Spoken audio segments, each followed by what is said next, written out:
اللہ رب العالمین الصلاة والسلام علی امام الانبیاء والمرسلین ثم الصلاة والسلام علی امام الاولیاء الکاملین وعلى آلہما واصحابہما اجمعین من یومنا هذا الى یوم الدین فاعوذ باللہ من الشیطان الرجیم بسم اللہ الرحمن الرحیم سبحان الذي أسرى بعبده ليلا من المسجد الحرام إلى المسجد الأقصى الذي باركنا حوله لنريه من آياتنا اما بعد صدر جلسہ عالی جناب لیاقت علی خان صاحب صدر MICC، والی جناب ممتاز علی خان صاحب نائب صدر MICC، والی جناب ڈاکٹر ابو لطیف سید خالد صاحب جنرل سیکریٹری MICC،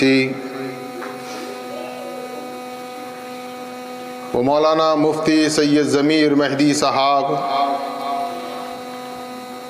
وہ برادر عالی جناب افضال احمد خان صاحب، والی جناب حافظ اسد اللہ خان صاحب خضرزئی، نوجوان دوستو و بزرگوں، السلام علیکم ورحمۃ اللہ وبرکاتہ۔ ہم تمام اس بات سے بخوبی واقف ہیں کہ آج کی شب اور اس شب میں منعقد ہونے والا آج کا یہ جلسہ جلسے شب معراج النبی صلی اللہ علیہ وسلم ہے۔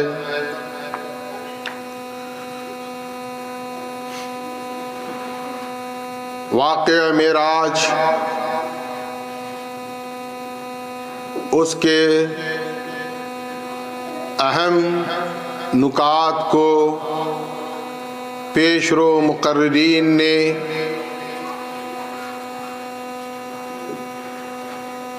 بصیرت افروز انداز میں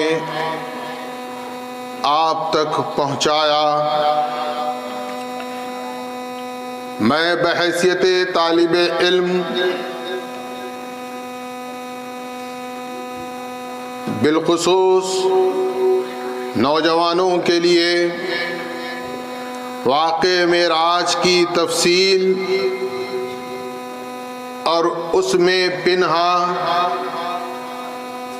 ہمارے عقائد و ایمان کی بنیادیں اور ہمارے ایمان کی جلا کے چند نکات انشاءاللہ العزیز آپ کے سامنے رکھنے کی جسارت کر رہا ہوں۔ ہم ہر سال واقعہ معراج کو سماعت کرتے ہیں، اکثر و بیشتر واقعہ معراج سے واقف ہے، لیکن ایمان کی تازگی کے لیے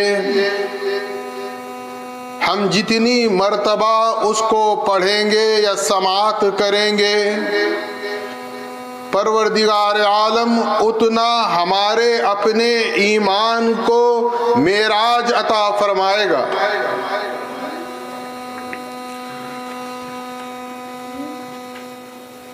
واقعہ معراج کے اسباب کیا ہیں؟ بیان کیا جاتا ہے کہ آقا کونین احمد مجتبی محمد مصطفیٰ صلی اللہ علیہ وسلم کی شریک حیات، آپ کی ہماری ماں ام المومنین خدیجۃ الکبریٰ سلام اللہ علیہا کا انتقال ہو گیا۔ جس وقت رسالت مآب صلی اللہ علیہ وسلم نے سیدۃ النساء العالمین خدیجۃ الکبریٰ سلام اللہ علیہا سے نکاح کیا، محمد الرسول اللہ صلی اللہ علیہ وسلم کی عمر مبارک 25 برس بیان کی جاتی ہے۔ اب جبکہ آپ کی عمر مبارک 50 سال ہو گئی ہے، اتنے طویل رفاقت کے بعد آپ کی شریک حیات کا بچھڑ جانا، تو دوسری طرف آپ کے بے حد شفیق و رحیم چچا جناب ابو طالب کا انتقال ہو جانا، جنہوں نے محمد الرسول اللہ صلی اللہ علیہ وسلم کی مکی حیات میں ایک دفاعی کردار ادا کیا۔ اور پھر تیسرا واقعہ کہ محمد الرسول اللہ صلی اللہ علیہ وسلم نے شہر طائف کا سفر کیا، وہاں کے سرداروں کو آپ نے دین اسلام کی دعوت دی، بجائے وہ لوگ اسلام قبول کرنے کا آپ کے مخالف ہو گئے، اور طائف کے اوباش نوجوانوں کو آقا کونین محمد الرسول اللہ صلی اللہ علیہ وسلم کے پیچھے لگا دیے۔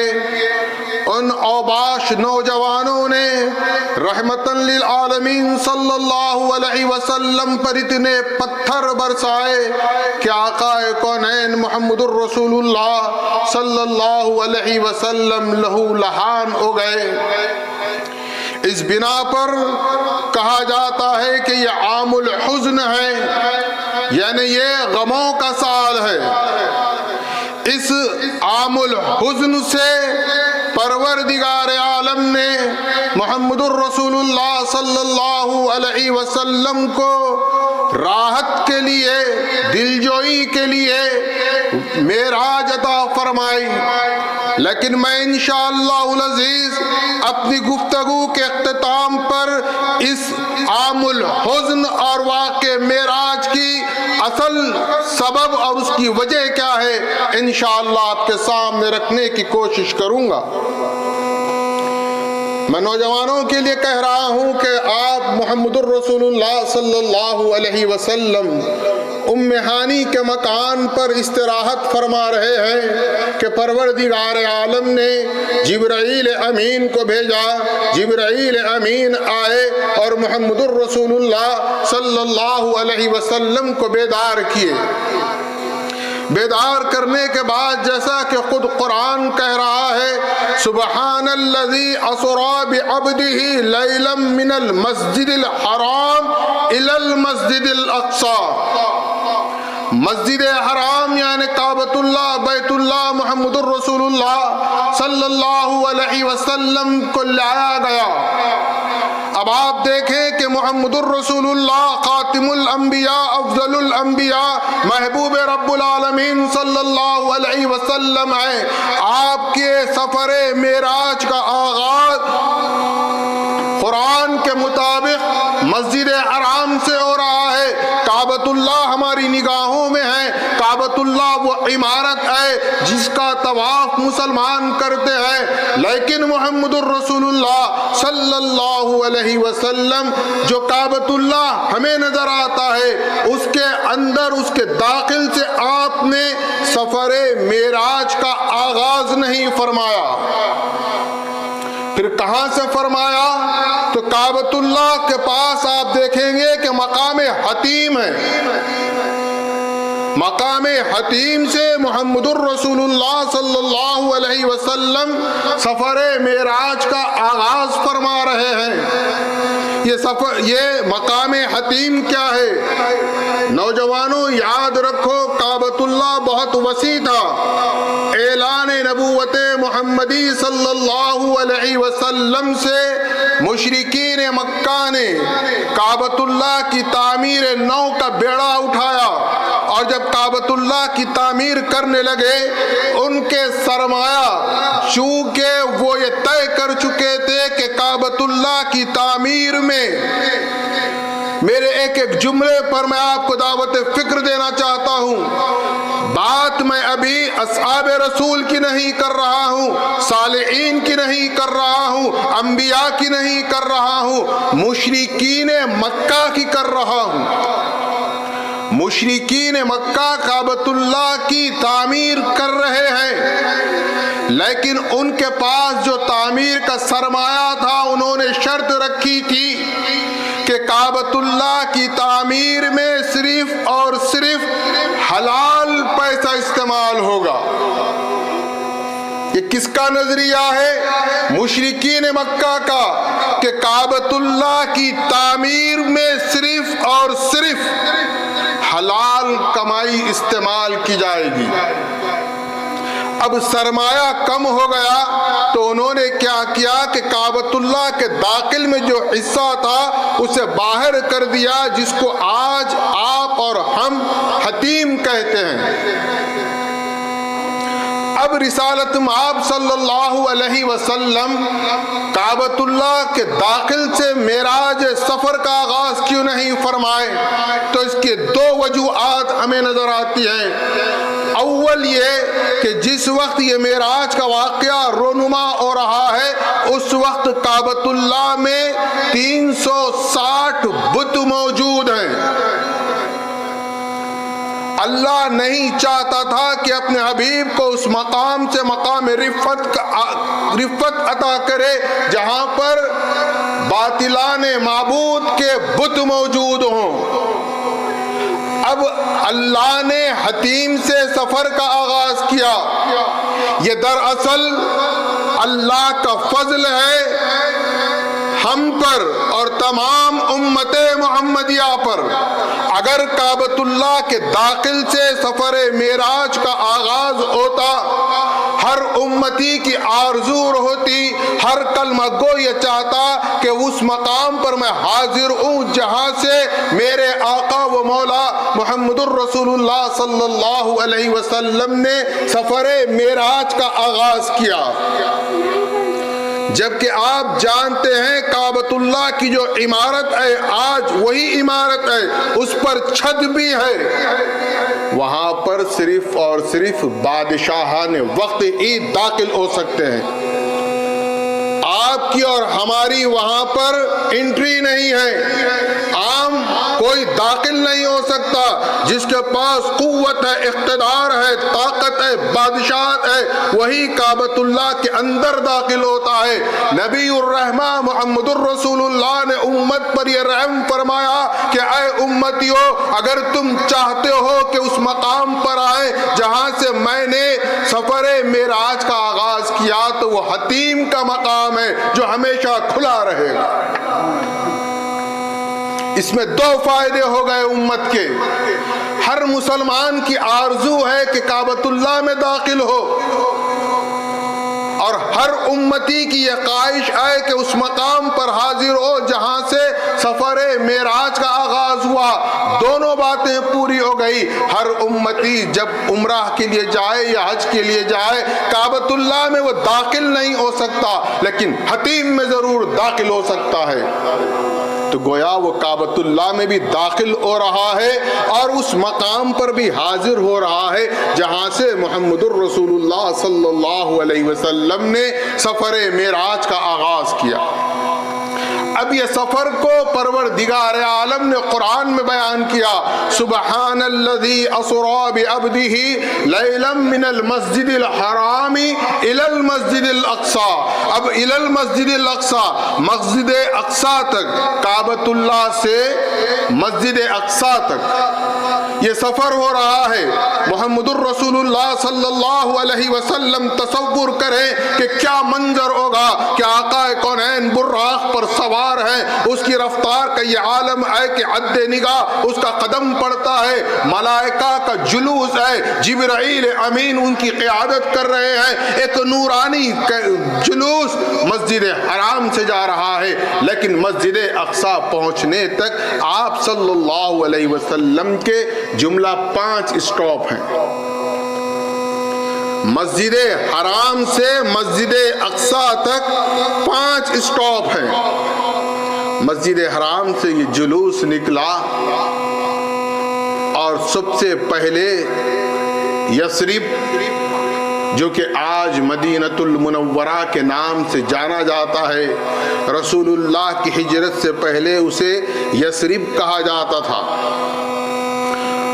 جبرائیل امین نے براق کو رکوایا اور درخواست کی کہ یا رسول اللہ صلی اللہ علیہ وسلم، آپ نیچے تشریف لائیں، یہ شہر یثرب ہے، اللہ اس کو آپ کا دار الحجرت بنانے والا ہے، 2 رکعت نماز ادا کریں۔ محمد الرسول اللہ صلی اللہ علیہ وسلم نے 2 رکعت نماز ادا کی۔ یہ پہلا اسٹاپ ہے مسجد حرام سے مسجد اقصی تک کے سفر میں۔ پھر اس کے بعد جبرائیل امین نے محمد الرسول اللہ صلی اللہ علیہ وسلم کو طور سینا پر درخواست کی کہ یا رسول اللہ صلی اللہ علیہ وسلم یہاں پر رکیں اور 2 رکعت نماز ادا کریں۔ والتین والزیتون وطور سینین، یعنی یہ وہ مقام ہے جہاں پر حضرت موسیٰ علیہ السلام کو پروردگار عالم نے توریت عطا فرمائی۔ پھر اس کے بعد آقا کونین محمد الرسول اللہ صلی اللہ علیہ وسلم طور سینا سے آگے بڑھنے لگے۔ اب پھر اس کے بعد جبرائیل امین نے بیت اللحم پر سواری کو رکوایا اور کہا کہ یہ وہ مقام ہے جہاں پر اللہ رب العزت نے حضرت مریم کو اسماعیل عطا کیا، یعنی یہ مقام ولادت حضرت عیسیٰ علی نبینا ہے۔ یہاں پر بھی اللہ کی بے شمار نعمتیں ظاہر ہو چکی ہیں۔ پہلی نعمت یہ کہ حضرت عیسیٰ کو اللہ نے بغیر والد کے اس دنیا میں پیدا کیا، یہ سب سے بڑا معجزہ، سب سے بڑا انعام، سب سے بڑی نعمت۔ دوسری یہ کہ جس مقام بیت اللحم کے پاس حضرت مریم ہے وہاں پہنچی، اللہ نے حضرت مریم کے لیے پانی کی ایک نہر جاری کر دی۔ یہ دوسری نشانی اور دوسرا معجزہ ہے۔ اور پھر اس کے بعد یہ ہے کہ وہاں پر حضرت مریم کو کھجور کی ضرورت تھی، اللہ نے سوکھے کھجور کو تر و تازہ کر دیا اور ٹہنیوں کو حکم دیا کہ بچے کی ولادت کے بعد نیچے آ جانا تاکہ مریم میٹھے کھجور کو تناول کرے اور بہتے نہر کے پانی سے اپنے آپ کی پیاس کو بجھائے۔ وہاں روکا گیا، وہاں پر آپ نے 2 رکعت نماز ادا کی۔ پھر اس کے بعد اللہ رب العزت نے مسجد اقصی میں جب رسول اللہ صلی اللہ علیہ وسلم پہنچے، وہاں پر تمام انبیاء حضرت آدم سے لے کر حضرت عیسیٰ تک موجود ہیں۔ اب آپ کو میں ایک ایمان کی بات کہنا چاہتا ہوں۔ محمد الرسول اللہ مسجد حرام سے مسجد اقصی کا سفر کر رہے ہیں، اس کا اعلان کہاں ہوا تھا؟ نہ اس وقت سوشل میڈیا ہے، نہ واٹس ایپ گروپ ہے، نہ کوئی میسیج کی سینڈنگ ہے، کچھ نہیں ہے۔ لیکن تمام انبیاء اپنی اپنی قبروں میں ہیں، اور تمام انبیاء کوئی ایک قبر میں نہیں ہیں، بعض مصر میں ہیں، بعض عراق میں ہیں، فلسطین میں ہیں، سیریا میں ہیں، دنیا کے اقطار عالم میں انبیاء علیہ السلام کی قبریں ہیں۔ یہ کس نے ان کو خبر پہنچائی کہ مسجد حرام سے مسجد اقصی مصطفیٰ کی سواری چل پڑی ہے؟ تو ماننا پڑے گا کہ یہ تمام انبیاء کو اللہ نے علم غیب عطا کیا، اور ان کو علم غیب سے پتا چلا کہ مصطفیٰ مسجد اقصی تشریف لا رہے ہیں، وہ تمام کے تمام چلے آئے اور کہا کہ مصطفیٰ مسجد اقصی میں آ رہے ہیں، ہم تمام جمع ہو جاتے ہیں۔ یہ انبیاء کے علم غیب ہے تو تصور کریں کہ امام الانبیاء کے علم کا کیا عالم ہوگا۔ یہاں رک کر ایک اور بات میں آپ سے پوچھنا چاہتا ہوں، بچہ جانتا ہے کیا مردوں پر بھی نماز فرض ہے؟ کیا مردے نماز پڑھتے ہیں؟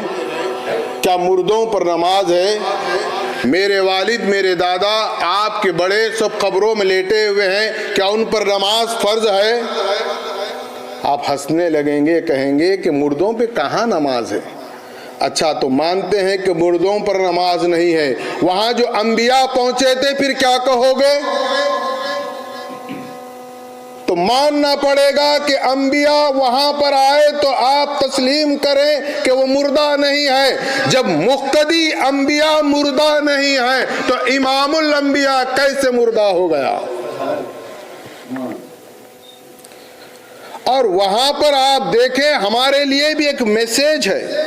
سیرت النبی صلی اللہ علیہ وسلم دراصل ایک معجزہ ہے۔ سیرت رسول، اس کی یہ خوبی ہے، 1400 سال سے ہر وقت کے، ہر زمانے کے انسان کو سیرت النبی ہدایت دے رہی ہے۔ میں قرآن مجید کی بات ابھی نہیں کر رہا ہوں، میں صاحب قرآن کی بات کر رہا ہوں۔ 1400 سال پہلے محمد الرسول اللہ اس دنیا میں حیات گزار کر چلے گئے، لیکن آپ صلی اللہ علیہ وسلم کی زندگی کا ہر پہلو، ہر حصہ، ہر زمانے میں ہر شخص کے لیے مشعل راہ ہے۔ اب آپ دیکھیں کہ مسجد اقصی میں محمد الرسول اللہ امامت فرما رہے ہیں اور یہ تمام انبیاء مقتدی ہیں۔ ہمارے لیے کیا پیغام ہے؟ میرے اور آپ کے لیے کیا پیغام ہے؟ بہت اچھا پیغام ہے ہمارے لیے۔ کاش کہ اب اس کو سمجھیں اور عمل کرنے کی کوشش کریں۔ رسول اللہ امام ہیں، دیگر انبیاء آدم سے عیسیٰ مقتدی ہیں، لیکن جب رسول اللہ مسجد اقصی میں داخل ہوئے تو مقتدی پہلے سے موجود تھے، امام بعد میں آیا۔ آج زمانہ الٹ گیا ہے، امام پہلے آتا ہے، مقتدی بعد میں آتے ہیں۔ معراج کے واقعے سے انبیاء کی، تمام انبیاء آدم سے عیسیٰ تک، ان کی سنت کیا بنی کہ بحیثیت مقتدی تمہارا کام ہے کہ امام سے پہلے مسجد میں آؤ۔ یہ ہمارے لیے ایک میسیج ہے۔ اب رسول اللہ صلی اللہ علیہ وسلم امامت کر رہے ہیں۔ اب آپ دیکھیں کہ رسول اللہ صلی اللہ علیہ وسلم امام ہیں اور انبیاء مقتدی ہیں، تو یہ بات طے ہو گئی کہ نماز مردے پر نہیں ہے، تو زندے کے تو ہم قائل ہو گئے۔ اور یاد رکھیں، ہم نے حیات النبی کا عقیدہ کسی اور مسلک و مشرب سے نہیں لیا ہے، بلکہ سرزمین ہند پر مبعوث ہونے والا خلیفۃ اللہ امام آخر الزمان مہدی موعود علیہ السلام فرماتے ہیں کہ بندہ ذات رسول سے علم حاصل کرتا ہے۔ اب رسول اللہ صلی اللہ علیہ وسلم مسجد اقصی سے سفر کر رہے ہیں۔ یہ مسجد حرام سے مسجد اقصی تک کا جو سفر ہے، یہ سفر اسراء کہا جاتا ہے۔ اب مسجد اقصی سے جو سدرۃ المنتہا تک کا جو سفر ہے، وہ سفر معراج ہے۔ معراج کہتے ہیں عربی میں سیڑھی کو، جس کو ہم کہہ سکتے ہیں سٹیپس، جس کو کہا جائے گا معراج۔ اب وہاں کا جو سفر ہے وہ معراج ہے، لیکن درمیان میں رسول اللہ صلی اللہ علیہ وسلم نے ایک سرخ ٹیلے پر حضرت موسیٰ علیہ السلام کی قبر دیکھی، اور کیا دیکھتے ہیں کہ حضرت موسیٰ علیہ السلام اس قبر میں نماز ادا کر رہے ہیں۔ اس کے بعد حضرت موسیٰ علیہ السلام کو آپ نے قبر میں نماز پڑھتے دیکھا، اور اس کو روایت کیا ہے امام مسلم نے اپنی صحیح مسلم میں۔ اس کے راوی ہیں حضرت انس ابن مالک۔ اب اس کے بعد ایک سوال یہاں یہ ہوگا، یا کرتے ہیں یا لوگوں کو ورغلاتے ہیں کہ کیسے عجیب ہیں آپ کہتے ہیں موسیٰ قبر میں بھی ہے، مسجد اقصی میں بھی ہے، اور چھٹے آسمان پر بھی ہیں، ایک موسیٰ 3 جگہ کیسے؟ لوگ چکرا جاتے ہیں کہ واقع میں ایک موسیٰ 3 جگہ کیسے؟ کتنا اچھا بہکانے کا سوال ہے کہ ذرا سوچو، ایک موسیٰ قبر میں بھی ہے، وہی موسیٰ مسجد اقصی میں بھی ہے، وہی موسیٰ کہاں ہے؟ چھٹے آسمان پر بھی ہیں۔ تو اس سوال پر ایک سوال بنتا ہے، آپ کا سوال ہے ایک موسیٰ 3 مقامات پر 3 جگہوں پر کیسا؟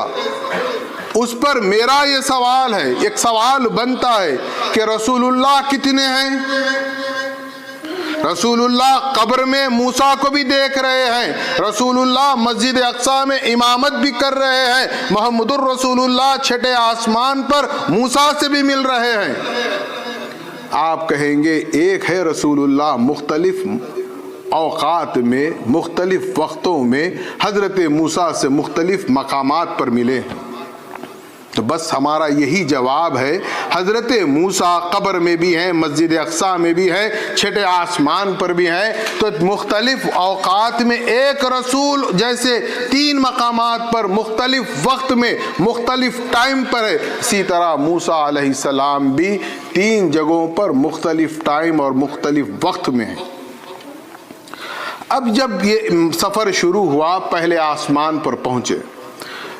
میں جانتا ہوں کہ سفر معراج سے آپ بہت اچھا واقف ہیں، میں صرف بچوں کے حافظے میں واقع معراج ایک سرسری طور پر محفوظ رہے اس کے لیے یہ تفصیل رکھ رہا ہوں۔ رسول اللہ صلی اللہ علیہ وسلم پہلے آسمان پر پہنچے، جس کو آسمان دنیا بھی کہا جاتا ہے۔ وہاں پہنچنے کے بعد جبرائیل امین نے دستک دی تو اندر سے پوچھے کون؟ جبرائیل نے جواب دیا۔ پھر جبرائیل سے پوچھے تمہارے ساتھ کون ہے؟ جبرائیل نے کہا محمد الرسول اللہ صلی اللہ علیہ وسلم ہے۔ دروازہ کھولا گیا، رسول اللہ صلی اللہ علیہ وسلم کا استقبال کیا گیا۔ اب حضرت آدم سے پہلے آسمان پر محمد الرسول اللہ صلی اللہ علیہ وسلم کی ملاقات ہوئی۔ اس کی کئی وجوہات بیان کی جاتی ہیں، میں 1 یا 2 وجہ آپ کے سامنے رکھ دوں۔ پہلے محمد الرسول اللہ صلی اللہ علیہ وسلم کو حضرت آدم سے ملا کر یہ بتایا جا رہا ہے کہ دیکھو محمد صلی اللہ علیہ وسلم، آدم جنت میں تھے، انہوں نے جنت سے ہجرت کی اور دنیا میں آئے، اب تمہارا بھی ہجرت کا وقت قریب ہے، مکے سے تمہیں یثرب ہجرت کرنا ہے۔ اور دوسری یہ کہ یہ آدم آدم ہے، یہ آدم تمام انسانوں کا باپ ہے، ہم چاہتے تھے کہ تم سب کے باپ اور تمہارے باپ آدم سے ملاقات کریں۔ سفر آگے بڑھا، دوسرے آسمان پر حضرت عیسیٰ علی نبینا سے محمد الرسول اللہ صلی اللہ علیہ وسلم کی ملاقات ہوئی، اور یہ ملاقات کی وجوہات میں پھر 2 یا 3 وجوہات یا 1 وجہ آپ کے سامنے رکھوں گا۔ محمد الرسول اللہ صلی اللہ علیہ وسلم کے سفر کے اسباب میں عام الحزن کو ذہن میں رکھیں آپ۔ بیوی کا انتقال ہو گیا، چچا گزر گئے، طائف والوں نے ایسا سلوک کیا۔ اب جو آپ کی کیفیت تھی، اللہ نے حضرت جناب عیسیٰ ابن مریم سے ملا کر بتایا کہ محمد صلی اللہ علیہ وسلم غمگین نہ ہو، یہ ملو عیسیٰ ہیں جو تمہاری امت کے دافعے ہلاکت بن کر دوبارہ نازل ہونے والے ہیں۔ عیسیٰ کون ہے؟ دافعے ہلاکت امت محمدیہ ہیں جو قرب قیامت نازل ہونے والے ہیں، پیدا ہونے والے نہیں ہیں۔ عیسیٰ کو نہ اللہ نے صلیب پر چڑھایا نہ قتل کیا، بلکہ اللہ نے جسم و روح کے ساتھ عیسیٰ کو آسمان پر اٹھا لیا۔ اب قرب قیامت دافع ہلاکت امت محمدیہ بن کر اس زمین پر آئیں گے، اور رسول اللہ کو بتایا جا رہا ہے تمہاری امت قیامت تک چلنے والی ہے، جاری و ساری رہنے والی ہے۔ پھر اس کے بعد تیسرے آسمان پر حضرت یوسف علیہ السلام سے محمد الرسول اللہ صلی اللہ علیہ وسلم کی ملاقات ہوئی۔ یہ بتانا تھا کہ دیکھو یہ ہمارا یوسف بھی اپنے وقت کا نبی ہے، لیکن اس سے یہ دیکھو کہ اس کو سب سے پہلے اپنوں نے نقصان پہنچایا، اس کے بھائیوں نے اس کے ساتھ سازش کی، اس کے بوڑھے باپ کے سامنے جھوٹ بکا اور کہا کہ یوسف کو بھیڑیا کھا گیا، یوسف ختم ہو گیا، اور انہوں نے اس کو تکلیف پہنچائی، بھائیوں نے تکلیف پہنچائی۔ تمہیں بھی قریش کے، تمہارے اپنے خاندان کے لوگ تکلیف پہنچا رہے ہیں، تو دیکھو یوسف بھی وہ تکلیف سے گزر چکا ہے۔ اور یوسف جب مصر میں آیا تو غلام بن کر آیا، اللہ نے وہ قوت و طاقت عطا کی کہ وہ مصر کا وزیر بن گیا، اور جب اس کے اپنے سازش رچنے والے بھائی جب اس کے ماتحت آئے، پورا اقتدار تھا، کنٹرول تھا، قوت تھی، طاقت تھی، لیکن یوسف نے کیا کیا؟ ان کے ساتھ سلوک، ان کو معاف کر دیا۔ یاد رکھو محمد تمہیں فتح مکہ ہوگا، تم بھی سب کو معاف کر دینا۔ اور جب محمد الرسول اللہ صلی اللہ علیہ وسلم کو اللہ نے مکہ فتح کروایا، آپ نے عام اعلان کیا کہ جتنے لوگ کعبۃ اللہ کے آئیں گے ان کو امان ہے۔ صحابہ نے عرض کیا کہ یا رسول اللہ صحن کعبہ بھر چکا ہے، لوگ امان چاہتے ہیں۔ محمد الرسول اللہ صلی اللہ علیہ وسلم نے کہا کہ ابو سفیان کا مکان بھی آج دار الامن ہے۔ دار ابو سفیان کو بھی محمد الرسول اللہ نے فتح مکہ کے موقع پر دار الامن قرار دیا اور کہا جو ابو سفیان کے گھر میں پناہ لے گا اس کو بھی امان ہے۔ جبکہ ابو سفیان کٹر مخالف، مشرکین مکہ کا لیڈر، پھر اس پر یہ انعام کیوں؟ ایک سوال تو ضرور پیدا ہوگا، میں اس کا جواب دیتا چلوں آپ کو۔ سیرت النبی کا مطالعہ کریں، محمد الرسول اللہ سے اپنی وابستگی، محبت و الفت کو زبانی نہ رکھیں، بلکہ دل کی گہرائیوں سے محمد الرسول اللہ کی سیرت کو پڑھیں، سمجھیں اور عمل کرنے کی کوشش کریں۔ ابو سفیان، اس کا گھر دار الامان کیوں ہوا؟ تو معلوم ہوتا ہے کہ ایک موقع پر ابو جہل نے سیدۃ النساء العالمین فاطمہ زہرا کے گال پر ایک تھپڑ رسید کر دیا۔ رسول اللہ کی اعلان نبوت کا ابتدائی زمانہ ہے، اس نے کیا کیا؟ لخت جگر رسول فاطمہ سلام اللہ علیہا کے گال پر ایک تھپڑ رسید کر دیا۔ بی بی فاطمہ روتے روتے رسول اللہ کے پاس آئی، رسول اللہ نے انہیں اپنے گلے سے لگا لیا، دلاسا دینے لگے۔ اسی راستے سے ابو سفیان گزر رہا تھا۔ رسول اللہ صلی اللہ علیہ وسلم کو ابھی اللہ کا اذن نہیں ملا ہے کہ وہ دشمن پر ہاتھ اٹھائے یا ہتھیار اٹھائے۔ ابو سفیان نے جب باپ بیٹی کی اس کیفیت کو دیکھا کہ بیٹی رو رہی ہے، باپ دلاسا دے رہا ہے، ابو سفیان کو اپنے خاندان کی غیرت نے آواز دی کہ ان سے پوچھیں کہ ان کو کیا ہوا ہے۔ ابو جہل نے ابو سفیان نے پوچھا کہ محمد صلی اللہ علیہ وسلم یہ فاطمہ کیوں رو رہی ہے؟ رسول اللہ نے واقعہ بیان کیا تو اس نے بی بی فاطمہ کی دلجوئی کے لیے ابو جہل کے مکان لے کر گیا اور بی بی فاطمہ سے کہا اب تم اپنا بدلہ لو اور ابو جہل کو ایک تھپڑ رسید کرو۔ جب بی بی فاطمہ نے اس پر ایک تھپڑ رسید کیا تو بچے کیسے ہوتے ہیں کہ آپ بھی اندازہ کر سکتے ہیں کہ سیدۃ النساء العالمین فاطمہ زہرا خوش ہو گئی، مسکرانے لگی. بی بی کی مسکراہٹ دیکھ کر رسول اللہ خوش ہو گئے. رسول اللہ نے ابو سفیان کے اس احسان کو فتح مکہ کے موقع پر اس کے مکان کو دارالامان قرار دیا. اب اس کے بعد یوسف کے بعد چوتھے آسمان پر محمد الرسول اللہ صلی اللہ علیہ وسلم پہنچے. وہاں پر حضرت ادریس علیہ السلام سے ملاقات ہوئی. یہ ادریس علیہ السلام وہ پیغمبر ہیں جو 1,24,000 انبیاء علیہ السلام میں پہلے پیغمبر ہیں جنہوں نے کتابت کا آغاز کیا، ریٹنز کا آغاز کیا. اس سے پہلے وورل تھا، معاملہ زبانی تھا، ریٹن میں کوئی چیز نہیں ہوتی تھی. لیکن حضرت ادریس کا یہ اعزاز ہے، ان کو اللہ نے یہ حکمت عطا کی تھی، یہ علم عطا کیا تھا کہ روئے زمین پر پہلی جو ریٹن کتابت جس کو کہیں گے وہ حضرت ادریس سے شروع ہوئی ہے.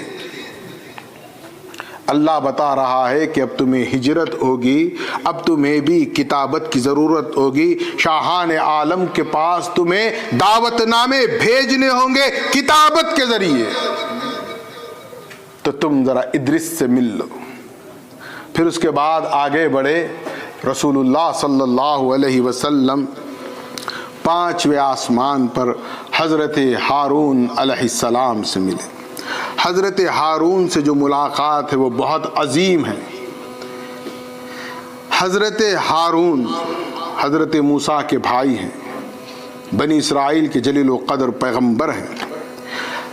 رسول اللہ کو حضرت ہارون سے اس لیے ملایا گیا، آپ کے علم میں ہوگا کہ آقا کونین محمد الرسول اللہ صلی اللہ علیہ وسلم کی ازواج مطہرات میں ام المومنین حضرت صفیہ بھی ہیں. حضرت صفیہ بنت حی ابن اخطب یہودیوں کے سردار کی بیٹی ہیں. حضرت صفیہ سے محمد الرسول اللہ کو بڑی محبت، بڑا پیار. یوں رسول اللہ صلی اللہ علیہ وسلم اپنی ہر زوجہ سے بے انتہا محبت کر کے امت کو سبق دیے ہیں کہ یاد رکھو میرے امتیوں، جب تم بھی نکاح کے رشتے میں منسلک ہو جاؤ تو میری سیرت کے اس پیکر کو اپنانا اور اپنی ازواج سے محبت سے رہنا. حضرت صفیہ ایک مرتبہ بدل آزوردہ تھی، بہت رنجیدہ تھی. رسول اللہ دیکھیے آپ سیرت رسول میں بھی پریکٹیکل ہمارے لیے کتنے عظیم میسیجز ہیں. ہماری اپنی بدقسمتی ہے، یا تو ہم معرفت کی اعلیٰ منزل کی بات کر دیتے ہیں یا وہ بات کرتے ہیں جس کو پر نہ ہم عمل کر سکتے ہیں نہ کسی کو اس کو سمجھا سکتے ہیں. آپ دیکھیں کہ رنجیدہ ہے ام المومنین حضرت صفیہ. آپ دیکھیں رسول اللہ اپنی ازواج سے کیسی محبت سے، کتنی ایک احترام سے بات کر رہے ہیں. پوچھا بی بی کیا ہوا صفیہ؟ ما لکی یا صفیہ کیا ہو گیا ہے تجھے؟ وہ رنجیدہ بہت غمگین انداز میں کہنے لگی، یا رسول اللہ صلی اللہ علیہ وسلم میں تو مسلمان ہو گئی، میں تو آپ کے حرم میں آ گئی، میں تو آپ کے نکاح میں آ گئی، لیکن مجھے لوگ تانا دیتے ہیں، دیکھو دیکھو یہ وہ صفیہ ہے جو یہودیوں کی بیٹی ہے. تو مجھے دکھ ہوتا ہے کہ مجھے اس قوم سے تشبیہ دی جاتی ہے. یہ شکایت ہو رہی ہے بیوی کی شوہر سے. اب آپ دیکھیں رسول اللہ کیا جواب دے رہے ہیں. رسول اللہ صلی اللہ علیہ وسلم حضرت صفیہ سے فرماتے ہیں، صفیہ اس پر رنجیدہ ہونے کی ضرورت نہیں ہے. اگر آئندہ کوئی تمہیں تانا دے تو جواب دینا اور کہنا کہ ہاں میں حضرت ہارون علیہ السلام کی بیٹی ہوں اور حضرت موسیٰ کلیم اللہ علیہ السلام کی بھتیجی ہوں اور محمد الرسول اللہ صلی اللہ علیہ وسلم کی شریک حیات ہوں. یہ حضرت صفیہ ایک مرتبہ گھر سے نکلی سواری، اونٹ لایا گیا، اونٹ تھوڑا سا اونچا تھا، آپ اس پر بیٹھ نہیں پا رہی تھی۔ دیکھیں یہ رسول اللہ ہیں، رحمت للعالمین، افضل الانبیاء، جو مسجد اقصیٰ میں انبیاء کی امامت کر رہے ہیں، جو شب اسریٰ کے دولے ہیں، جو وجہ تخلیق کائنات ہیں، بحیثیت شوہر دیکھے وہ حضرت صفیہ جب اونٹ پر بیٹھنا چاہتی ہیں تو اونٹ اونچا ہے، تو آپ کیا کرتے ہیں رسول اللہ؟ اپنا گھٹنا، جس کو ہم جیسا کہ یوں کہا جائے گا جیسا ہم گھٹنا فولڈ کر کے ٹھہرتے ہیں، آپ نے اس اونٹ کی پشت سے اپنے قدم مبارک کو لگا کر اپنے قدم کو، اپنے پیر کو موڑا، فولڈ کیا، اور بی بی صفیہ سے کہا میرے پیر پر قدم رکھ کے اونٹ پر چڑھ جانا۔ یہ صفیہ سے محبت ہے رسول اللہ کی۔ دیکھیں آج بھی ہم ایک ازواجی زندگی گزارتے ہیں، ہم مردانگی یہ سمجھتے ہیں بیوی پر ظلم کریں گے تو بہت بڑے مرد ہیں، ہم بیوی سے جہالت کا مظاہرہ کرتے ہیں۔ حدیث میں ہم کیا ڈھونڈتے ہیں واللہ عالم، اور ایسا ڈھونڈ رہے ہیں اب تک کچھ نہیں مل رہا ہے، جبکہ حدیث میں یہ بھی ہے کہ اللہ کی راہ میں اور بیوی پر خرچ کرنے میں یہ فرق ہے۔ بیوی پر 1 دینار خرچ کرو گے وہ بہتر ہے اللہ کی راہ میں 10 دینار خرچ کرنے سے زیادہ۔ ماڈرن زمانے میں رہتے ہیں لیکن رسول اللہ اور نبی رحمت ہے آج بھی رہنمائی کر رہا ہے کہ آپ بیوی کے ساتھ کیسا رہیں۔ بیوی سے شوہر کے معاملات میں اگر شوہر سے غلطی ہو جائے تو شوہر بیوی کو سوری کہنا اپنی غیرت کے خلاف سمجھتا ہے، اور اگر کوئی شوہر بیوی سے محبت سے رہتا ہے تو لوگ تانا دیتے ہیں یہ زنگ مرید ہو گیا، یہ بیوی کا غلام ہو گیا۔ یہ حلال رشتہ ہے، وہ سوری کہے گا، محبت کرے گا، جائز ہے، لیکن ایک حرام رشتہ اپنی گرل فرینڈ کو سوری بیبی کے 100 میسج کرے گا تو لوگ کوئی تانا نہیں دیتے۔ کدھر جا رہے ہیں؟ محمد الرسول اللہ کے امتی ہے تو رسول اللہ کی زندگی کے ان پہلوؤں کو اپنائیں۔ اور حضرت ہارون سے ملنے پر ایک بات اور مجھے نظر آتی ہے۔ حضرت ہارون امت محمدیہ میں محمد الرسول اللہ صلی اللہ علیہ وسلم نے جب غزوہ تبوک کا موقع آیا، لشکر تیار ہو گیا، روانگی کی تیاری ہونے لگی، تو اللہ نے حضرت علی ابن ابی طالب رضی اللہ تعالیٰ عنہ سے کہا کہ ہم سب غزوے میں جا رہے ہیں، سفر غزوہ تبوک ہے، تم یہ کام کرنا، تم مسجد نبوی میں رہنا، مسجد کی امامت اور خطابت تمہارا کام ہے۔ انہوں نے رنجیدہ دل سے کہا میں قوی بہادر علی جو خیبر کے قلعے کے دروازوں کو اکھاڑ پھینکتا ہو، وہ علی، وہ قوت، وہ طاقت، وہ شجاعت والا علی، وہ علی حیدر کرار۔ اس سے رسول اللہ کہہ رہے ہیں کہ تم مدینے میں رہو، ہم غزوے میں جا رہے ہیں۔ تو کہنے لگے یا رسول اللہ مجھ پر رحم فرمائے، میں آپ کے ساتھ چلنا چاہتا ہوں۔ رسول اللہ نے جواب میں حضرت علی سے کہا کیا تم راضی نہیں ہو کہ تم میرے پاس وہی مقام رکھتے ہو جو موسیٰ کے پاس ہارون کا مقام تھا، بس فرق یہ ہے کہ میرے بعد کوئی نبی نہیں۔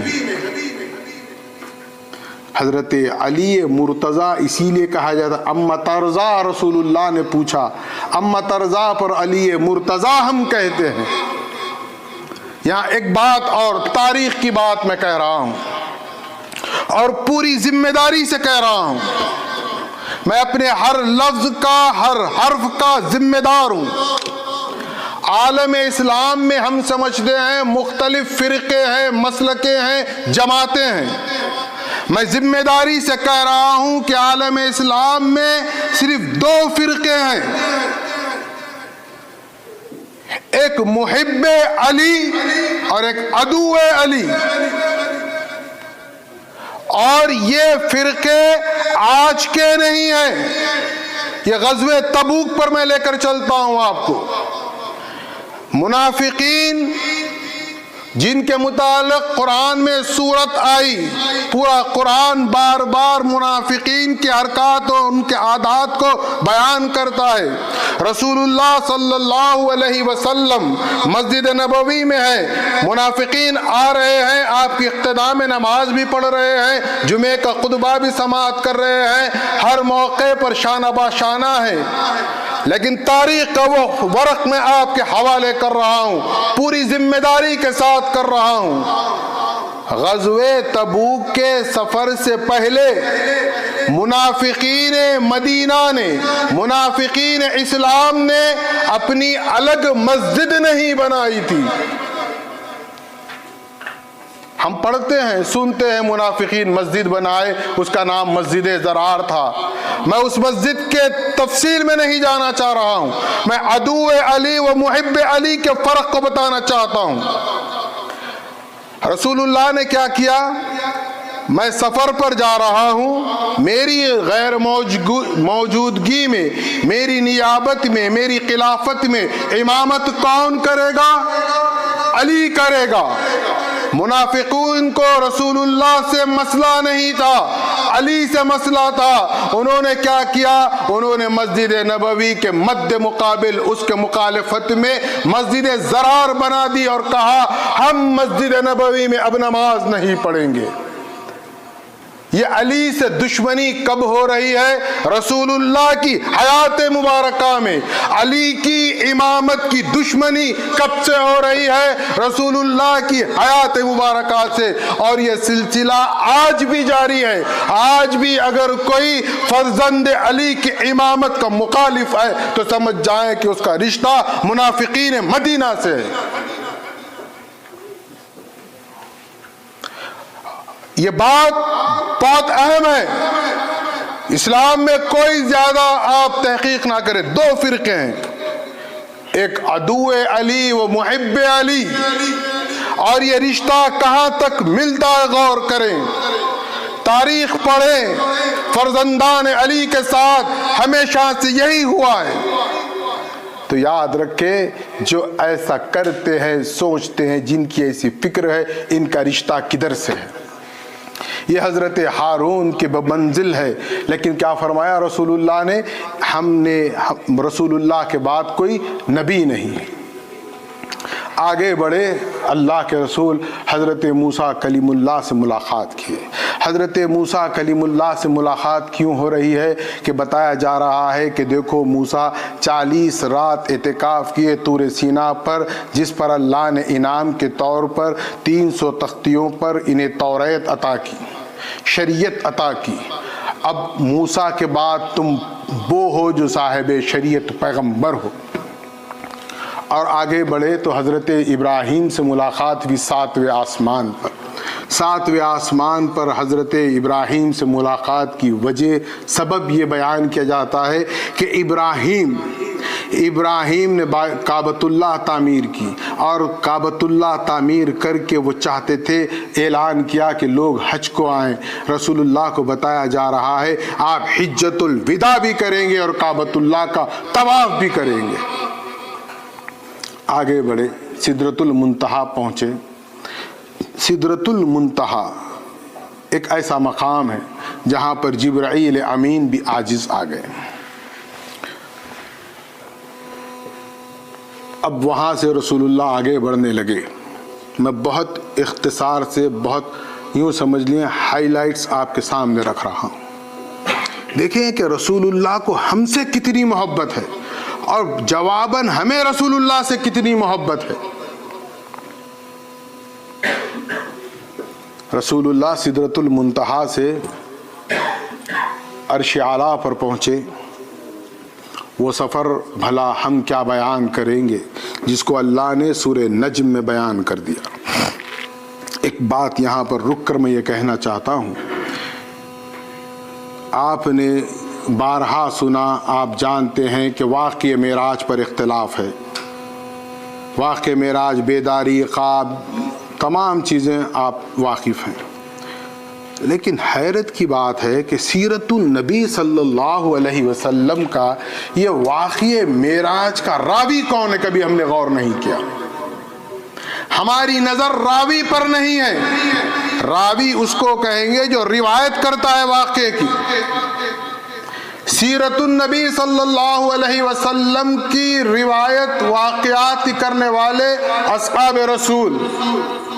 آج یہ چیز بھی ہم اپنے اذہان سے پاک کر لیں کہ دین یا ایمان کتابوں سے نہیں آتا. دین و ایمان و ہدایت شخصیات سے آتا ہے. ثبوت میں آپ کو دیتا ہوں. سورہ فاتحہ ہم پڑھتے ہیں، کیا پڑھتے ہیں؟ اہدنا الصراط المستقیم صراط الذین انعمت علیہم. اللہ تو ہمیں صراط سیدھی راہ پر چلا اور انعام یافتہ بندوں والا انعام عطا فرما.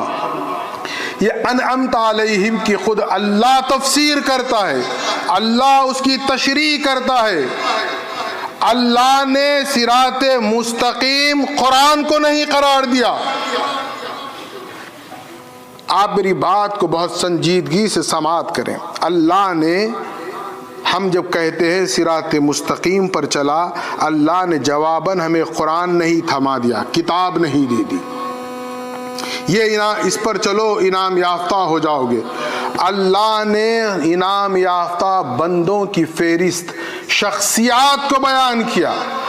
انعم اللہ من النبیین والصدیقین والشہداء والصالحین. دین، ایمان، ہدایت کتاب سے نہیں ہے، شخصیتوں سے ہے، شخصیت سے ہے. اسی لیے آپ دیکھیں روئے زمین پر جتنے مکاتب فکر، جتنی تحریکیں ہیں، ان کے اپنے کتابوں کے انبار لگے ہوئے ہیں. پلٹ کر ہم اپنی قوم کا جائزہ لیتے ہیں تو شکوہ و شکایت کرتے ہیں ہمارے پاس کتب کے انبار نہیں ہے، ہمارے مصنفین نے کتابیں نہیں لکھی. خدا را ذرا سمجھیں، کتاب لکھنا آسان ہے، شخصیت بنانا بہت مشکل ہے. اور ہمارے اسلاف نے شخصیت سازی کی ہے، لوگوں کو بنایا ہے، کتابوں کو نہیں لکھا. اب آپ دیکھیں کہ میں کہہ رہا ہوں کہ ایمان، ہدایت شخصیات پر ہے. ایک چیز یاد رکھیں، ہم بہت سارے چیزوں کا انکار کر کے سمجھتے ہیں کہ ہم بہت بڑا تیر مار دیے.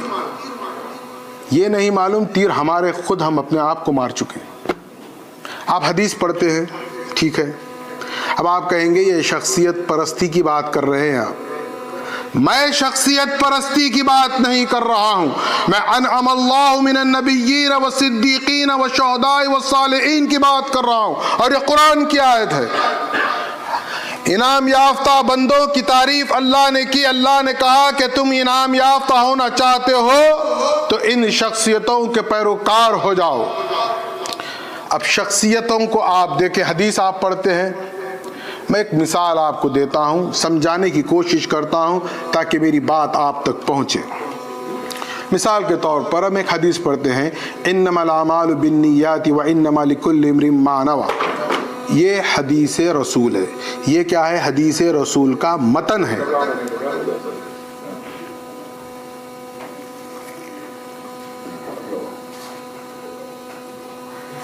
انما الاعمال بالنیات وانما لکل امرئ ما نوى کیا ہے؟ یہ متن حدیث ہے. اب آپ جب حدیث کی کتاب پڑھیں گے، کھولیں گے، کبھی کھولیے، دیکھیے. اب وہاں پر آپ کو اس کے راوی ملیں گے حضرت عمر، لیکن یہ حضرت عمر سے محدث، چاہے وہ امام مسلم ہو، امام بخاری ہو، ڈائریکٹ تو نہیں حاصل کیے. ایک سلسلہ ہے.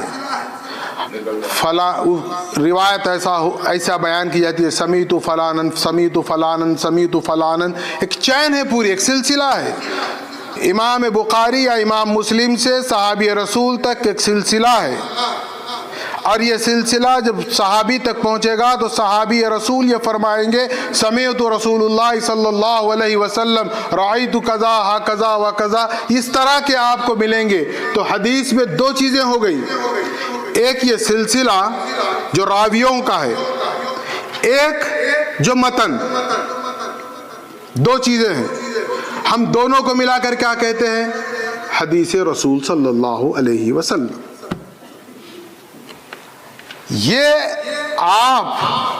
یہ جو سلسلہ ہے راویوں کا، روایات کرنے والوں کا، یہ قرآن کی آیت نہیں ہے، یہ فرمان رسول اکرم نہیں ہے، یہ شریعت نہیں ہے، یہ شخصیتوں کے نام ہیں. اس کے بعد متن حدیث آئے گا، وہ فرمان رسول مقبول ہے. ہمیں چاہیے کہ ہم متن بھی قبول کرنا ہے اور سند کو بھی قبول کرنا ہے. آپ کہیں گے میں متن کو مانتا ہوں سند کو نہیں مانتا، تو میں پوچھوں گا پھر یہ روایت لائے کہاں سے؟ شخصیت پرستی نہیں ہے، لیکن یہ پیغام امت کو دیا جا رہا ہے، خصوصاً ہمارے آج کے نوجوانوں کو، کہ آپ کہتے ہیں کہ دین کی بات ہے کسی سے بھی لے لے تو اس میں کیا حرج ہے، کیا برائی ہے؟ جو بھی کہنے والا ہے قرآن کی بات کر رہا ہے، حدیث کی بات کر رہا ہے، دین کی بات کر رہا ہے، شریعت کی بات کر رہا ہے، لینے میں کیا حرج ہے؟ یہ بالکل ائمہ و محدثین و جمہور علماء اسلام کے عقیدے اور ان کی فکر کے خلاف ہے.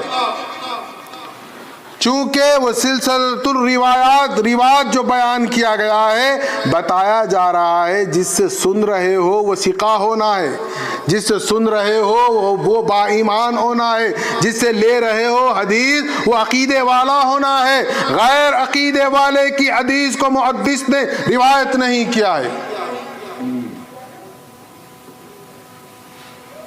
متن الگ ہے، جو روایت کا سلسلہ ہے 6 7 کبھی 8 بھی ملیں گے، کبھی 3 بھی ملیں گے، صحابی، تابعی، تبع تابعین، پھر اس کے آگے نیچے سلسلہ چلے گا، پھر جب جا کر محدث. لیکن یہ کیا ہے ہمارے پاس؟ ہم تو سمجھتے ہیں حدیث ہے. ہمیں سمجھنا یہ ہے وہ حدیث نہیں ہے، وہ شخصیات ہیں جنہوں نے ہم تک دین کو پہنچایا ہے. تو یہ کیا ہوتا ہے؟ حدیث ہوتی ہے، حدیث رسول صلی اللہ علیہ وسلم. فرمان مہدی علیہ السلام کا بھی یہی سلسلہ ہے. اب آپ دیکھیں کہ حدیث کے راوی جو روایت کرنے والے ہیں صحابی، تابعی، تبع تابعین، اور ایک سلسلہ ہے. لیکن واقعہ معراج کا راوی کون ہے؟ اعتراض بات کب کریں گے ہم؟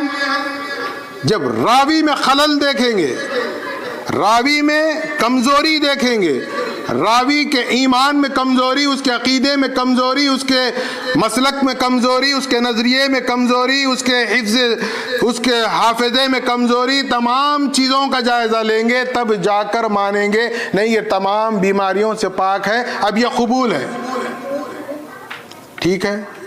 اب یہ واقعہ معراج کا راوی کون ہے؟ اس کو بھی تو ڈھونڈنا پڑے گا.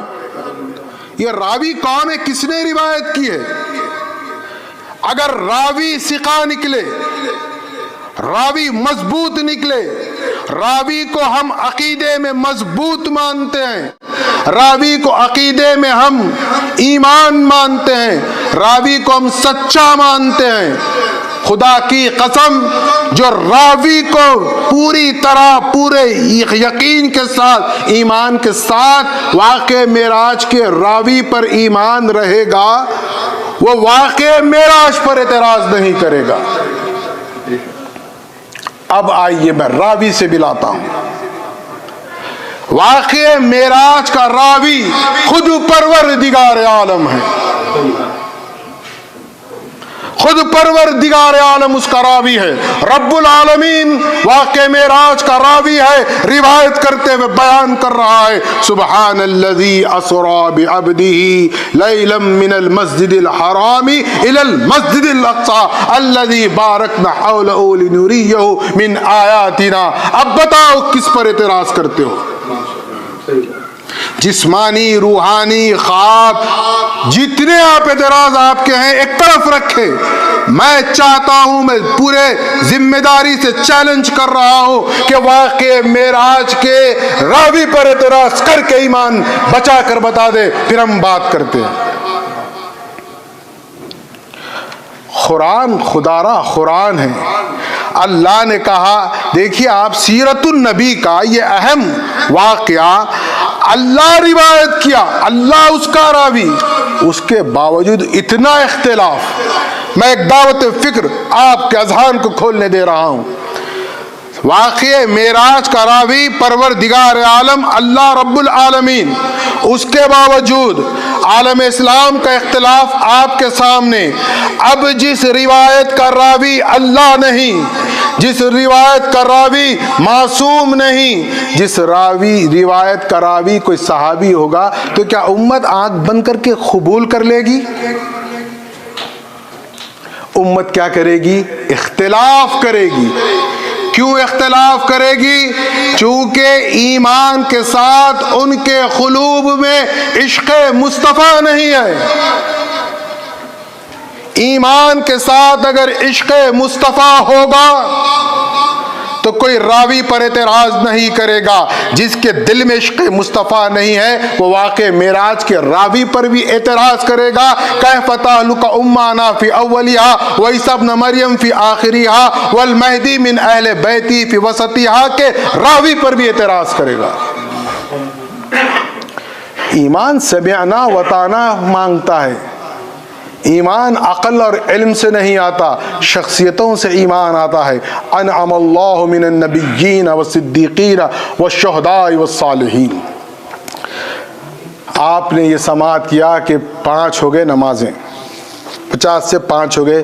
برادرم افضال احمد خان صاحب نے بہت اچھے انداز سے بیان کیا.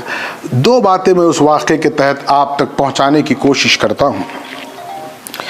موسیٰ علیہ السلام کیا کہتے ہیں آخر میں کہ آپ کی قوم یہ 5 نمازیں بھی برداشت نہیں کر پائیں گی، آپ کم کرا لیں. کون کہہ رہا ہے؟ موسیٰ علیہ السلام. چلیے اب ہم آپ کی میری بات کر لیتے ہیں. 5 نمازیں ہم کتنے دن کتنی پابندی سے پڑھتے ہیں بتائیے؟ کچھ کمی کچھ زیادتی ہو جاتی ہے، انسان بشر ہے. موسیٰ کب کہہ رہے ہیں؟ رسول اللہ کو معراج میں کہہ رہے ہیں کہ یا رسول اللہ، میں جانتا ہوں آپ کی امت پر 5 نمازیں شاخ گزریں گی. تو معلوم ہو رہا ہے کہ موسیٰ کو علم غیب تھا ہمارے آج کے حالات کا.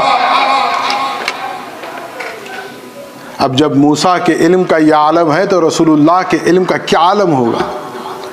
اچھا پھر آپ کہیں گے یہ بار بار کیوں کم کرائے؟ ایک بار جاتے درخواست دیتے بات ختم ہو جاتی. اس میں بڑے لطائف ہیں، بڑی محبتیں پنہا ہیں.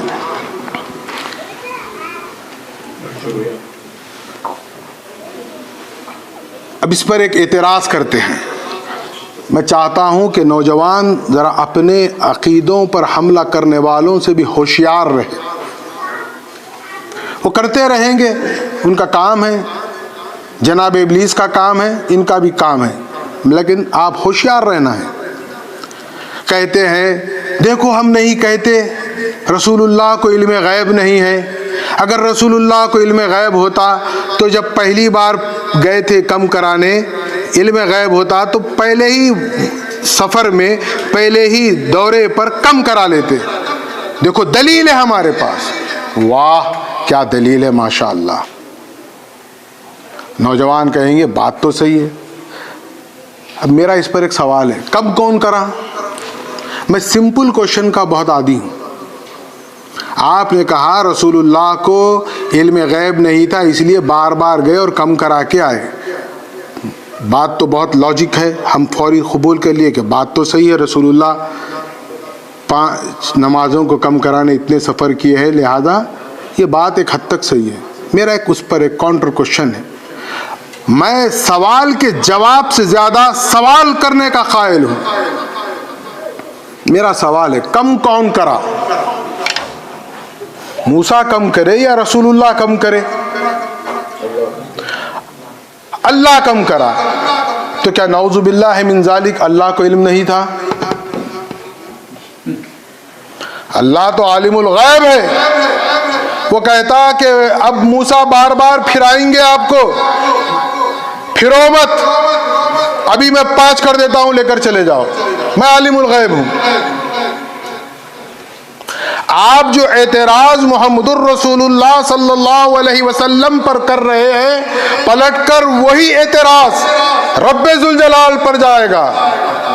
یاد رکھے رسول اللہ کی گستاخی انسان کو کس مقام پر پہنچا دیتی ہے کہ وہ خدا کی شان، اس کی الوہیت، اس کی قدرت کاملہ کا گستاخ ہو جاتا ہے. ہم سمجھتے نہیں رسول اللہ کی گستاخی بھی کچھ نہیں ہوتا. رسول اللہ کی گستاخی نہیں ہے، وہ دراصل اللہ کی گستاخی ہے. اچھا پھر کیوں اتنا ہوا جانا اور آنا؟ اس میں دیکھیے آپ، میرے امام آخر الزمان مہدی علیہ السلام نے کیا فرمایا؟ میں معشوقوں کا مذہب لایا ہوں. عشق کرنا ہے اللہ سے، اللہ کے انبیاء سے، اللہ کے صالحین سے. عشق کا مذہب ہے ہمارا. عشق کی نگاہ سے آپ روایات کو پڑھیں گے تو بات سمجھ میں آئے گی.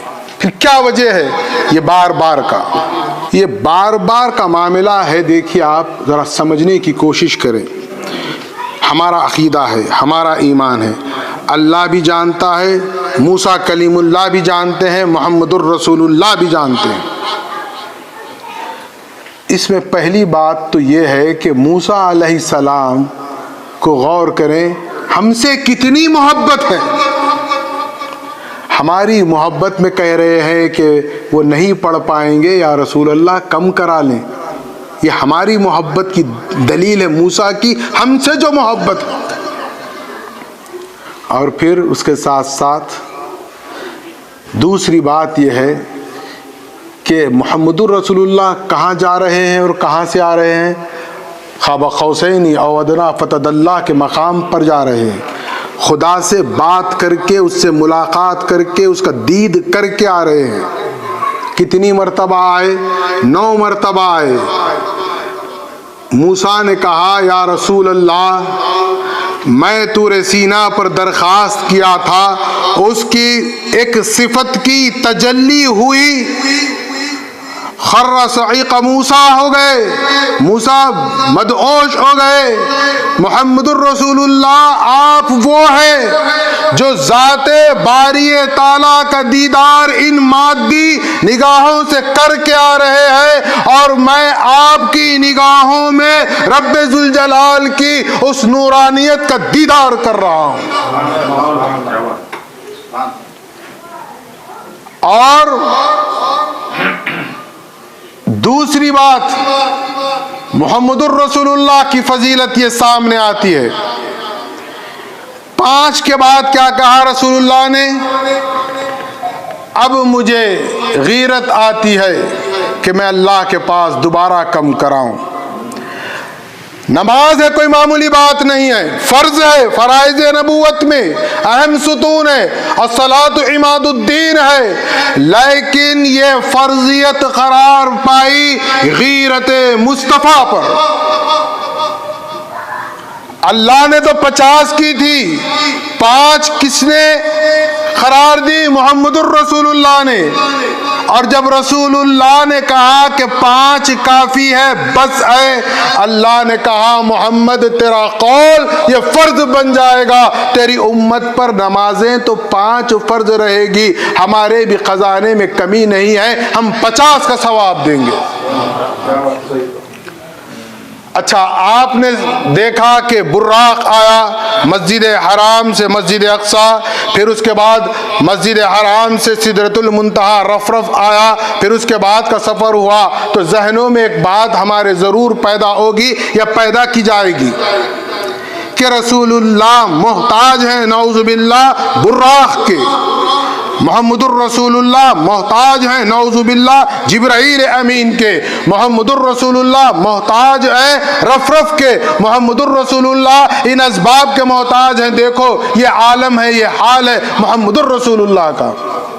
کرتے ہیں اعتراض کرنے والے۔ اللہ نے کہا یہ جو 9 مرتبہ میرا حبیب آ رہا ہے جا رہا ہے، نہ براق ہے، نہ رف رف ہے، نہ جبرائیل ہے، میں دنیا کو بتا دوں گا کہ میرا محمد وہ ہے جو ان کا محتاج نہیں ہے، وہ جب چاہے میرے دربار میں آ سکتا ہے اور جا سکتا ہے۔ معراج کا واقعہ، اس کے اسباب میں نے بتایا تھا ابتدا میں کہ 3 عام الحزن کے واقعات ہیں۔ یہ میری دانست میں، میں میری سوچ کے مطابق کہہ رہا ہوں۔ ہم پر بھی جب تکلیف آتی ہے بحیثیت انسان، جب ہم رنجیدہ ہوتے ہیں، کیا کرتے ہیں لوگ؟ ہمارے پاس کوئی گزر جائے، کیا ہوتا ہے؟ تعزیت ہوتی ہے۔ اللہ نے شب معراج مقام قاب قوسین پر بلا کر اپنے حبیب کو تعزیت پیش کی ہے، اور رسول اللہ صلی اللہ علیہ وسلم نے جب دربار میں حاضر ہوئے، ہمارا بھی ایک دیکھیے ایک حصہ ہے وہاں پر۔ آپ کہیں گے ہم کہاں تھے، ہمارا کیا حصہ؟ میں بتاتا ہوں ہمارا حصہ ہے وہاں پر۔ رسول اللہ کی یہ خوبی ہے، آپ کی یہ خاص بات ہے کہ ہر لحظہ ہر مقام پر صرف اور صرف امت سے جو محبت تھی، اس محبت کو آپ نے ظاہر فرمایا۔ ہم نماز میں تشہد میں بیٹھتے ہیں، کیا پڑھتے ہیں؟ کبھی تصور کر لیں پڑھتے پڑھتے کیا انداز ہوگا، وہ کیا منظر ہوگا جب مقام قاب قوسین پر محمد الرسول اللہ تشریف فرما ہوئے تو عرض کرنے لگے التحیات للہ والصلوات والطیبات۔ دیکھیے یہ انداز ہے رسول اللہ کا حاضری کا۔ ادھر سے جواب آیا السلام علیک یا ایھا النبی رحمۃ اللہ وبرکاتہ۔ خدا سے خدا کا بندہ مل رہا ہے، خود بندہ کہہ رہا ہے التحیات للہ والصلوات والطیبات۔ اللہ جواب میں السلام علیک یا ایھا النبی فرما رہا ہے۔ رسول اللہ، ہم اگر کوئی ایک عام کوئی لیڈر مل جائے ہم سے، کوئی بااثر مالدار کوئی مل جائے، بازو کیا ہو رہا ہے ہمیں خبر نہیں رہتی، کسی کو پہچانتے نہیں ہم، یہ ہماری کیفیت ہے۔ کوئی اگر بااثر ہم سے ملے، ہم دوسرے کو دیکھنا بھی اب غلط سمجھتے، پہچانتے نہیں، لیکن رسول اللہ کو دیکھیں وہ مقام پر التحیات للہ والصلوات والطیبات کی اس منزل پر، قاب قوسین کے اس مقام پر اللہ جواباً فرما رہا ہے السلام علیک یا ایھا النبی۔ رسول اللہ نے کہا السلام علینا وعلی عباد اللہ الصالحین۔ اللہ تو نبی پر اکیلا سلام پڑھا تھا، اس کے رسول نے کہا پروردگار خدا را میرے امت کے صالحین پر بھی سلام ہو۔ اتنی محبت کرتے ہیں ہمارے رسول ہم سے۔ ہم آج کے بعد اگر اللہ موقع دے، حیات دے، تشہد میں بیٹھے تو تصور کریں معراج کے واقعے کا۔ اس کا راوی کون ہے؟ اللہ رب العالمین۔ کیسے روایت کر رہا ہے؟ سبحان الذی اسری بعبدہ لیلا من المسجد الحرام الی المسجد الاقصی الذی بارکنا حولہ لنریہ من آیاتنا سے۔ یہ روایت اللہ کر رہا ہے۔ آپ تصور کریں راوی رب العالمین ہے، میں گنہگار بندہ سراپا سر جھکائے وہ کلمات، وہ الفاظ دہرا رہا ہوں جو مقام قاب قوسین پر اللہ اور اس کے حبیب کے درمیان ہوئے، اور اس میں ہم پر سلام کی بھی درخواست ہوئی اور اللہ نے قبول بھی کی۔ تو ہم کتنے خوش نصیب ہیں، ہم کتنے خوش نصیب ہیں۔ ہم رسول اللہ صلی اللہ علیہ وسلم سے جتنی محبت کریں کم ہے۔ واقع معراج میں اور بھی بہت سی چیزیں ہیں۔ اللہ حیات باقی رکھے گا تو کبھی موقع ملے گا تو انشاءاللہ العزیز اس کے مزید باتوں پر آپ سے گفتگو کی جائے گی۔ اور ایک روایت جو اللہ خود کر رہا، اللہ جس کا راوی ہے، جو سدرۃ المنتہا کے آگے کے مناظر ہیں، اللہ نے اسے سورہ نجم کے پہلے رکوع کی زینت بنا دیا۔ آپ اس اللہ راوی روایت کرنے والا قرآن میں ہے، آپ اس کو پڑھیں، یقیناً آپ کے ایمان کو اللہ تازہ کرے۔ اللہ ہمارے ایمان کو روز بروز معراج عطا کرے۔ یہ شب معراج کے صدقے و طفیل ہمارے ایمان کو زوال نہ آئے، عروج ملے۔ جب عروج ملے گا تب ہم صحیح معنی میں صاحب ایمان ہوں گے۔ محمد الرسول اللہ اور مہدی موعود علیہ السلام کی ہم تصدیق کرتے ہیں۔ اللہ اس تصدیق سے ہمارے دلوں سے شک کو نکال دے، خالص یقین پیدا کر۔ ہمارا امام مہدی برحق ہے، صبح قیامت تک اب کوئی اور مہدی آنے والا نہیں ہے، اور خاتم الانبیاء محمد الرسول اللہ صلی اللہ علیہ وسلم خاتم النبیین ہیں۔ اور اے پروردگار ان پر ہمارا ایمان رکھ، ان کے ایمان پر ہمارا خاتمہ فرما۔ اور اللہ رب العزت نے جو سفر معراج کی منظر کشی کی ہے اس کو آپ اپنے اذہان میں تازہ رکھیں۔ اللہ فرما رہا ہے سبحان الذی اسری بعبدہ لیلا من المسجد الحرام الی المسجد الاقصی الذی بارکنا حولہ لنریہ من آیاتنا۔ وآخر دعوانا الحمد للہ رب العالمین۔